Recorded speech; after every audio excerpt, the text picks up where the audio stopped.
வணக்கம். வணக்கம். என்ன இந்தியா அணி நாம தோல்வி என்னதான் நினைச்சோம். ஆனா வெற்றி தோல்வி அற்ற நிலையை கொண்டு போற நிலைக்கு இந்த இன்னிங்ஸ் கொண்டு போய் விட்டுருக்கு.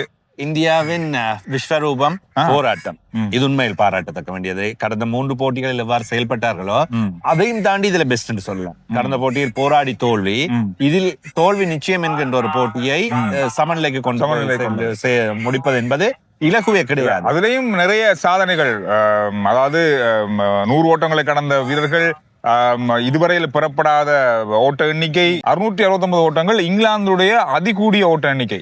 இங்கிலாந்தும் இந்த முறை ஒரு பெரிய சாதனை படுத்திருக்காங்க. 1964ஆம் ஆண்டுக்கு பிறகு அந்த பிரேக், அந்த சாதனையை முறியடிச்சிருக்காங்க.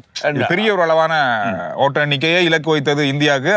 ஆனா இந்தியா எதிர்பார்க்காம அடுத்த பக்கம் பிரட்டி இருக்குது எல்லாத்தையும். சமநிலையான முடிவையும் சார்ந்து பாசிட்டிவாக ஓட்டங்களையும் பெற்றது நல்ல விஷயம். ஏற்கனவே நீங்க சொன்னது போன்று இங்கிலாந்து அணிதான் இதுவரையில் டெஸ்ட் போட்டிகளில் கூடுதலான ஓட்டங்களை பெற்ற அணிகளில் ஒன்றாகவும் காணப்படுது. ஆனால் இந்த மைதானத்தில் பெறப்பட்ட ஓட்டங்கள் நேற்று போட்டி முடிவடைந்தது பின்னர் தேடி பார்த்ததில் இந்த 3வது இன்னிங்ஸில் ஒரு அணி பெற்றுக்கொண்ட ஓட்டங்கள் என்று பார்க்கின்ற வேளையில் இந்தியா பெற்றுக்கொண்ட இந்த ஓட்டங்களும் சிறப்பான ஓட்டங்கள். இந்த 3வது இன்னிங்ஸில் இவ்வாறு ஓட்டங்களை பெறுவதில்லை. இதில் இப்பொழுதுதான் போட்டி முடிவடைந்தது இன்னும் ஒரு தகவல் கிடைத்திருக்கின்றது, அல்லது ஸ்டெட்ஸ் மூலமாக பார்க்க கிடைத்தது. பென் ஸ்டோக்ஸ் அல்லது அணியின் தலைவர் அல்லது இங்கிலாந்து நாணய சுழற்சியில் எடுத்த முடிவு பிழையானது. அப்படியா? நாணய சுழற்சியில் வெற்றி பெற்று முதலில் பந்து வீச தெரிவு செய்த 12 போட்டிகளில் 9 போட்டிகளில் தோல்வியை சந்தித்திருக்கின்றது அணிகள், அல்லது வெற்றி பெற முடியவில்லை. 3 போட்டிகள் மாத்திரம்தான் வெற்றி. எனவே இந்தியாவை தான் துடுப்படுத்தாட வைத்திருக்க வேண்டும் இங்கிலாந்து.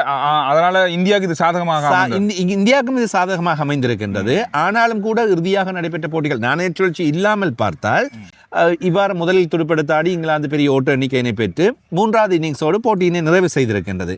எனவே அவற்றையும் கருத்தில் கொண்டுதான் இவர்கள் இந்த முடிவை எடுத்திருப்பார்கள். பிரெண்டன் மெக்லம் தான் இப்பொழுது பயிற்றுவிப்பாளர், நியூசிலாந்தின் முன்னாள் வீரர். பென் ஸ்டோக்ஸும் அணித்தலைவராக அவரோடு கடமையாற்றுகின்ற இந்த வேளையில் 40 போட்டிகள் விளையாடி இருக்கின்றார்கள் பிரெண்டன் மெக்லமின் பயிற்றுவிப்பில். இது 2வது சமநிலையான முடிவு. 25 வெற்றிகள் 15 தோல்விகள் என்பதுதான் இதுவரையில் இருந்த முடிவுகள் இருக்கின்றது. எனவே அவர்கள் சமநிலையான முடிவை நோக்கி சென்றது குறைவு, அல்லது சமநிலையை நோக்கி செல்லவில்லை. எனவே நேற்றைய தினம் உங்களுக்கு தெரிந்திருக்கும், நேற்று ஒரு சர்ச்சை அல்லது ஒரு விமர்சனம் ஒன்று உருவாகியது. கிட்டத்தட்ட 89 ஓட்டங்களை ஜடேஜா பெற்றிருக்கின்ற வேளையிலும் 80 ஓட்டங்களை வாஷிங்டன் சுந்தர் பெற்றிருக்கின்ற வேளையிலும் சரியப்பா காணும் நிப்பாட்டுங்கன்னு சொல்லி பென் ஸ்டோக்ஸ் வந்து கேட்டார். போட்டியை முடிச்சிருவோம், காணும் இதுக்கு மேல உங்களை பவுல் பண்ணி எங்களால் அவுட் ஆக இயலாது, போங்க முடிச்சிட்டு போவோம்னு சொல்ல இந்திய துடுப்பாட்ட வீரர்கள் மாட்டோம் சொல்றாங்க. அவங்க வந்து அந்த ஓட்ட எண்ணிக்கையை பெறக்கூடிய அந்த ஃபார்ம்ல இருந்தாங்க. அந்த நேரத்தில் அதை பிரேக் பண்றதுக்கு எந்த அணியும் விரும்புறதுக்கு வாய்ப்பு இல்லை. இந்த அடிப்படையில நாம நேற்று பேசிய ஒரு விஷயம், ரிஷாட் பாண்ட் வருவாருன்னு சொன்னோம், ஆனா வர வேண்டிய தேவை இருக்கல. அதுக்கு பதிலாக அடுத்த இன்னிங்ஸ்ல அடுத்த போட்டியில ஒரு தமிழக வீரர் ஒருவர் வருவார் அப்படின்னு சொல்லி சொல்லப்படுது. அதாவது பிரதியீட்டு வீரராக, ஸ்கொட்டுக்குள் கொண்டு வருகின்ற வீரராக தமிழக வீரர்கள் யாராவது வருவதற்கு ஜெகதீஷன் வருவதற்கான வாய்ப்புகள் இருக்கின்றன. ஆனால் விளையாடக்கூடிய வாய்ப்புகள் கிடைக்கும். அவர் பதிலாக கொண்டு வராங்க, ஆனா விளையாடுவதற்கான வாய்ப்புகள் இல்லை. எனவே சாய் சுதர்ஷனுக்கு இன்னும் ஒரு வாய்ப்பு கொடுப்பதற்கான வாய்ப்பும் இருக்கின்றது. அல்லது அபிமன்யு ஈஸ்வரன் ஏற்கனவே குழாமில் இருக்கின்றார். அவரும் முன்வரிசை துடுப்பாட்ட வீரர், ஆரம்ப துடுப்பாட்ட வீரராக அல்லது 3வது இலக்கத்தில் துடுப்படுத்தாடக்கூடிய வீரர். எனவே புதிதாக வருகின்றவர்களுக்கு எந்த அளவுக்கு வாய்ப்பு கிடைக்கப் போகின்றது என்பது தெரியவில்லை. அடுத்த போட்டி நடைபெறப் போகின்ற மைதானத்தில் இங்கிலாந்தை வெற்றி பெற முடியாது என்று சொல்ல முடியாது. இலங்கை அணி கடந்த வருடம் இதே மைதானத்தில் வைத்துத்தான், லீட்ஸில் வைத்துத்தான், கெனிங்டன் ஓவலில் வைத்துத்தான் வெற்றியினை பெற்றுக் கொண்டது இங்கிலாந்துக்கு எதிராக. அதுவும் இலங்கை வெற்றி பெறுவது கஷ்டம், வெற்றி பெற முடியாது என்று எதிர்பார்ப்பிருந்த வேளையில் கமிந்து பெண்டிஸ் ஓட்டங்களை அள்ளி குடித்து நேரடியாக நடந்த போட்டி அங்கே பார்த்து நடந்த வெற்றியினை மைதானத்தில் இருந்து. எனவே இம்முறை அந்த மைதானத்தில் தான் போட்டி நடக்க போகின்றது. இன்னொரு விஷயம்னா, இந்த போட்டியில பென் ஸ்டோக்ஸ் வந்து பெரிய அளவா, அதாவது சதமும் அடித்து 5 விக்கெட்டுகளையும் கைப்பற்றிய ஒரு வீரர் அப்படின்ற ஒரு சாதனையும் ஒரே போட்டியில பிரதிகள் என்பது பார்க்கின்ற வழியில் நீண்ட நாட்களுக்கு பின்பு அதே போன்ற ஒரு அணி தலைவராக செய்வது செய்திருக்கின்றவர்கள் அந்த காலங்களில் மிக குறைவு. எனவே பென் ஸ்டோக்ஸ் அதனை செய்திருக்கின்றார், ஒரு நல்ல முறையில் செயல்படுத்தி இருக்கின்றார். என்னடா கடைசி நேரத்தில் போய் இந்தியன் பிளேயர்ஸோட சண்டை பிடிச்சிட்டு நான் கை கொடுக்க மாட்டேன் போயிட்டார். இன்னொரு விஷயம், இந்திய அணியினுடைய தலைவர் கில், இவர் வந்து சச்சினுடைய சாதனையை முறியடிக்கிறதுக்கான வாய்ப்புகள் இருக்கு. ஒரே இன்னிங்ஸ்ல அதிகூடிய ஓட்டங்கள், ஒரே போட்டியில அதிக ஓட்ட எண்ணிக்கை பெற்ற அணித்தலைவர் அப்படின்ற சாதனைகள் தொடர் என்ற வேளையில் ஒரு தொடரில் கூடுதலாக ஓட்டங்களை பெற்றவர்கள் இப்பொழுது மூன்றாவது இன்னும் ஒரு போட்டி இருக்கின்ற காரணத்தினால் அவற்றை தாண்டக்கூடிய வாய்ப்பு இருக்கு. டொனால்ட் பிரெட்மன் கடவுள், கிரிக்கெட்டின் கடவுள் என்றவரை தான் சொல்வார்கள். அவர் பெற்றுக்கொண்ட சாதனைகள் தான் ஏராளம். அவர் அணித்தலைவராக இருந்த போது பெற்றுக்கொண்ட ஓட்ட எண்ணிக்கை, அதன் பின்னர் இந்திய அணியின் தலைவராக சுனில் கவாஸ்கர் பெற்றுக்கொண்ட ஓட்ட எண்ணிக்கை, அவற்றை இப்பொழுது அவர் தாண்டுவதற்கான வாய்ப்பு கில்லுக்கு கிடைத்தது. அடுத்த இன்னிங்ஸ்ல அடுத்த போட்டியில இருக்க வாய்ப்பு இருக்கு அவருக்கு. டொனால்ட் பிரெட்மன் 769 ஓட்டங்களை பெற்றிருக்கிறார். இப்பொழுது 719 அல்லது 720 ஓட்டங்களை கில் பெற்றிருக்கின்றார் என்று நம்புகின்றேன். எனவே அந்த சாதனை இன்றைய தினம் குறிப்பிடப்பட்டிருக்கின்றது. எனவே சில முக்கியமான ஏராளமான மைல்கல் இருந்தாலும் சில முக்கியமான விடயங்களை நாங்கள் இதில் ஞாபகப்படுத்திக் கொண்டு செல்ல முடியும்.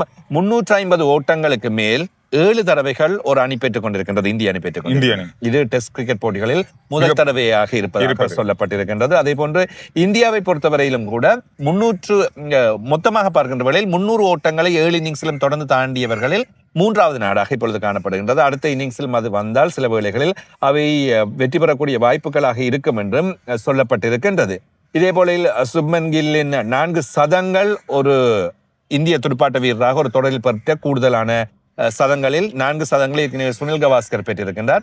விராட் கோலியும் பெற்றிருக்கிறார். சுனில் கவாஸ்கர் 2 தடவை, விராட் கோலி 1 தடவை பெற்றிருக்கின்றார். அதை இப்பொழுது சுப்மன் கில் சமன் செய்திருக்கின்றார். அதே போன்று ஏற்கனவே சொன்னது போன்று ஒரு அணித்தலைவராக 4 சதங்களை பெற்றவர்களிலும் சர் டொனால்ட் பிரெட்மன், சுனில் கவாஸ்கர் ஆகியோர் தான் காணப்படுகிறார்கள். எனவே கூடுதல் ஓட்டங்களை பெறுகின்ற வேளையில் அந்த இன்னிங்ஸ்களில் அவர்கள் அந்த சதங்களை பெற்றிருக்கக்கூடியதாக இருக்கும். இந்த சாதனைகள் பெறப்பட்டது ஏராளமான காலங்களுக்கு முன்னர். எனவே 71 சுனில் கவாஸ்கர் பெற்றது ஒரு தடவை 71, பின்னர் 78. சர் டொனால்ட் பிரெட்மன் பெற்றுக்கொண்டது 39ஆம் ஆண்டு 1939 85 வருடங்கள். பிறகுதான் அந்த சாதனையை கிட்டவாது நெருங்க முடியல. பாருங்க எவ்வளவு நவீன கால இந்த கிரிக்கெட் மத்தியில கூட அந்த அளவுக்கு நெருங்க முடியாம இருக்கு. அந்த அளவுக்கு ஓட்டங்களை பெறுவது என்பது கஷ்டமாக இருக்கின்றது. அந்த அளவுக்கான போட்டி தன்மை அதிகம்.